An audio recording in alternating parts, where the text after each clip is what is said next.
It's also only my second rally on snow, so I guess I'm yet to really know what perfect conditions look like. But yeah, it seems to be looking that way, so hopefully a good weekend ahead. Yeah, not too bad for a couple of Aussie expats. So yeah, look, we're trying. Wow, Taylor Gill from Australia wins Rally Sweden. Congratulations, how does that feel? Yeah, pretty good. It sounds a bit odd, I suppose, coming from the Southern Hemisphere, but yeah, honestly, we've done a really good weekend. Of course, Millet was super fast. We knew that coming into the weekend, but we made no mistakes. We were there to capitalise, and yeah, we've led from there, led from his demise. So yeah, I guess well done to him. But yeah, I'm super happy for us. Big thanks to the FIA, to all my sponsors, everyone supporting me back in Australia. To Dan, he's done a mega job this weekend. Yeah, it's a massive improvement from this time last year. Enjoy. Thank you.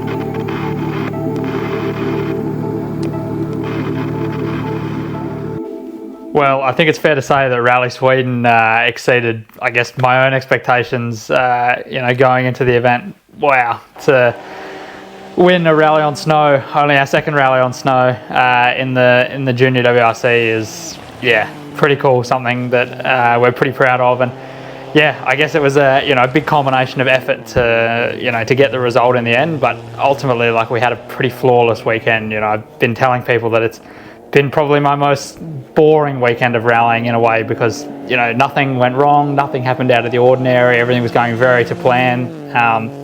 We knew that Milo Johansson, this young Swedish kid, was going to be very hard to beat, and we were kind of happy to, I guess, play best of the rest and sit second fiddle to him, and that's what we were doing. It was going exactly to plan there. We had a couple of stage wins as well, and yeah, when the opportunity came and we were gifted the lead of the rally, then the plan quite quickly evolved to basically drive to a set pace to get to the end of the rally. We knew that he was going to push really hard for the stage wins and try and take all the stage win points, which is obviously important in this Junior World Rally Championship. But for us, we really needed the overall result, and we quite quickly calculated that, okay, he can take all the stage wins, and yeah, he might outscore us by a couple of points in the championship, but to leave Sweden with basically a 2-point deficit in the championship and really close, and for us to win the event overall is a massive feat in itself. That's what we were really sort of aiming for. We knew that we probably didn't quite have the pace as well to match Millet when he was pushing super hard. So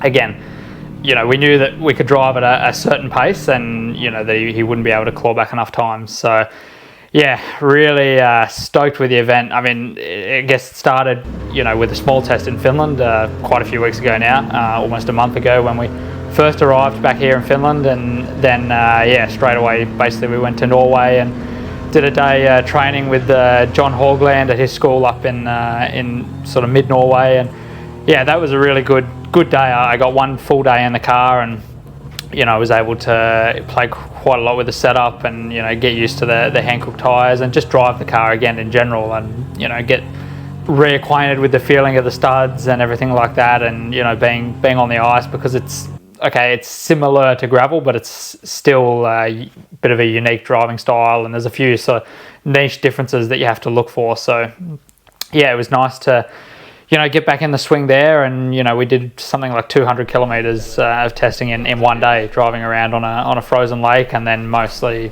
on a stage. So yeah, I sort of knew after that we could be competitive, and I believe that we could use our experience from last year to good effect to try and put in a good result. But yeah, probably couldn't have dreamed that we'd be standing on the top step on Sunday. Of course, it's always what we hope for when we go to a rally, but sometimes you have to think a bit more realistically about it. And this time last year I left Rally Sweden with a poor result, low confidence, and not really a great way to start a championship campaign. This year it's the total opposite. We've got a good result, we can build on that for the rest of the year and the coming events. So yeah, it was an incredible experience. I mean, driving on the snow and ice is fantastic, and I mean, when you have proper conditions like we had on the weekend, where you had a really good ice base on the road, it was super cold, which is not so enjoyable when you're doing everything other than driving the car between the stages and in the service park and that sort of thing. But apart from that, like, the conditions were so good compared to last year. We had good conditions, but we also had a lot of fresh snow, which made things really difficult, lots of big ruts, and the fresh snow seems like it's a good thing, but it doesn't have time to set and pack and I guess form an ice base on the road, whereas we had this really, really good ice base. Barely any gravel came up through the ground with the cars going over and over and over it. So I mean, yeah, really super enjoyable conditions. It's really a joy to drive the car on that conditions, especially with the snowbanks as well. We're in good condition and we're able to kind of bounce off those a little bit. I tried to sort of stay off them as much as I could, because I guess I was probably a little bit nervous considering last year our rally came undone from touching a snowbank. So I was a bit, I guess, conscious of that, but also felt like I had more experience than last year to be able to sort of look at the banks and know, okay, these ones you can probably go into pretty hard and it's not going to matter so much. But, you can see maybe where there's some more hidden dangers and that sort of thing. And, when we come as car 40 or 50 on the road, a lot of the time, if you're going to hit a bank, you can see that someone else has already hit it. So if there's no car stopped there, then you'll probably be okay. But yeah, it's still a little bit, it's a strange feeling, I guess, to get used to, because obviously a normal rally, you're not necessarily bouncing off the banks. And if you are, then it's, I guess, almost can be a matter of time before things come undone. So yeah, it was a mega rally. I mean, the Friday went really quite to plan. It was, I guess, like I said before, a bit of a boring day in a way. We were sitting second to Millet, and fortunately we were able to win the first stage of the morning, 28k stage. So that was a nice start to the day and good to start the day with confidence. And it was a stage that was familiar to us from 2024, so also I felt more comfortable to push and that sort of thing. So it was good as well, because that one stage, we were still behind Millet, but we basically built a bit of a buffer to third already straight away, and then we're able to sort of maintain that throughout the rest of the day. And yeah, Friday was like a pretty trouble-free day. We also had a couple of new stages, so that was nice as well. And then rolling into Saturday, bit of a different day, I suppose. Like the stages on Saturday were probably faster in general, and we had really good ice conditions on Saturday. We did one stage in particular, and it was just absolutely flat out. We were probably flat in fifth gear for over a minute, I would estimate. Like it was just, in my pace notes, I use a 1 to 10 system, and a 10 is the fastest call, and it was just right 10, left 10, right 10, 300, 400 meters between corners. It was, again, almost a boring stage in a way, but yeah, cool stage anyway. And yeah, basically on the last stage of the loop was where Millet got stuck in the snow for a couple of minutes, and we were gifted the lead. The news was sort of broken to me by a Swedish rally radio presenter at the end of the stage, who kind of stuck his head in the car and said, you're now leading the category. And I knew straight away when I saw the time, the overall time, I thought, okay, I could do the quick calculations and go, right, we can just do this and we should get to the end of the rally. Like, don't really change the approach. We'll just keep doing what we're doing and yeah, stick it out and get to the end, and hopefully he doesn't pull that much time out of us. I knew he was going to pull time out of us, but I also knew that we could sort of manage that gap. Of course, there was a bit of a question mark, not a question mark, but the Sunday was quite a long day actually for WRC standards. I think we did something like 67 kilometres on the Sunday. So, big sort of Sunday, and that was broken up into two stages of about 29 Ks to start the morning. And we knew, I suppose, that he's going to push hard on these stages and probably whack a fair bit of time out of us. But I knew that if we can get through the first one and he takes maybe 15 to 20 seconds out of us, then we should be right for the rest of the rally.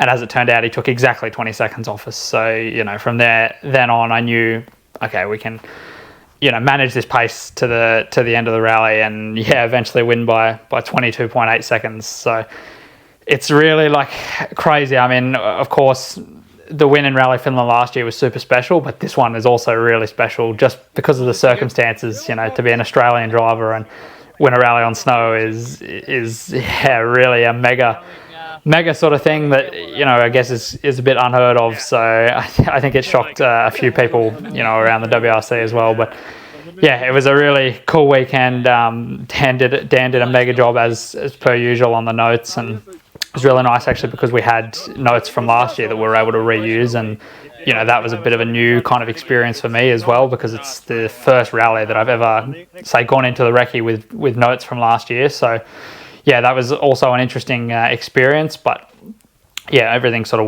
worked well on that side, and it's just nice to go back to a WRC rally for the second time. You know the lay of the land, you know where the hotels are, where the service park is, everything like that. Even just having an idea of where the stages are, for me can be a helpful thing, or makes you feel more comfortable in the event, and I think both of us were quite relaxed across the whole rally. So yeah, it's been I guess a whirlwind few days, but now already I'm starting to think about, Rally Portugal, the next event in front of us. It's going to be a cool event. I mean, it looks, I guess, similar to, or looks maybe the most similar to the roads that we have in Australia with the gum trees and that sort of thing, and, sandy surface in places. So it's going to be an interesting event, but I'm really looking forward to it, and, hopefully we can, I guess, get another good result there. That's what we'll be pushing for. I think a couple of the guys have done the rally before, so I think it'll be the same sort of names at the pointy end of the junior WRC field. But yeah, it's going to be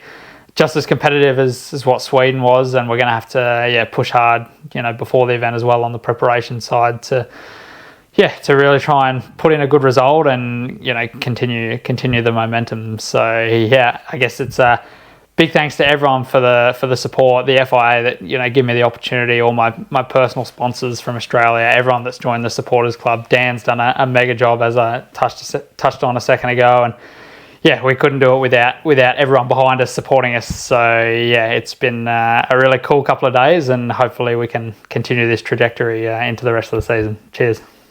Yeah, for sure. I mean, we're basically only here for one goal, and that's to win the championship. So that's what we're pushing for and striving for, every day in the lead up to Portugal and the next coming rallies after that. So that's what we're aiming for. That's perfect, brother. Thank you very much. Thank you, sir. Thank you.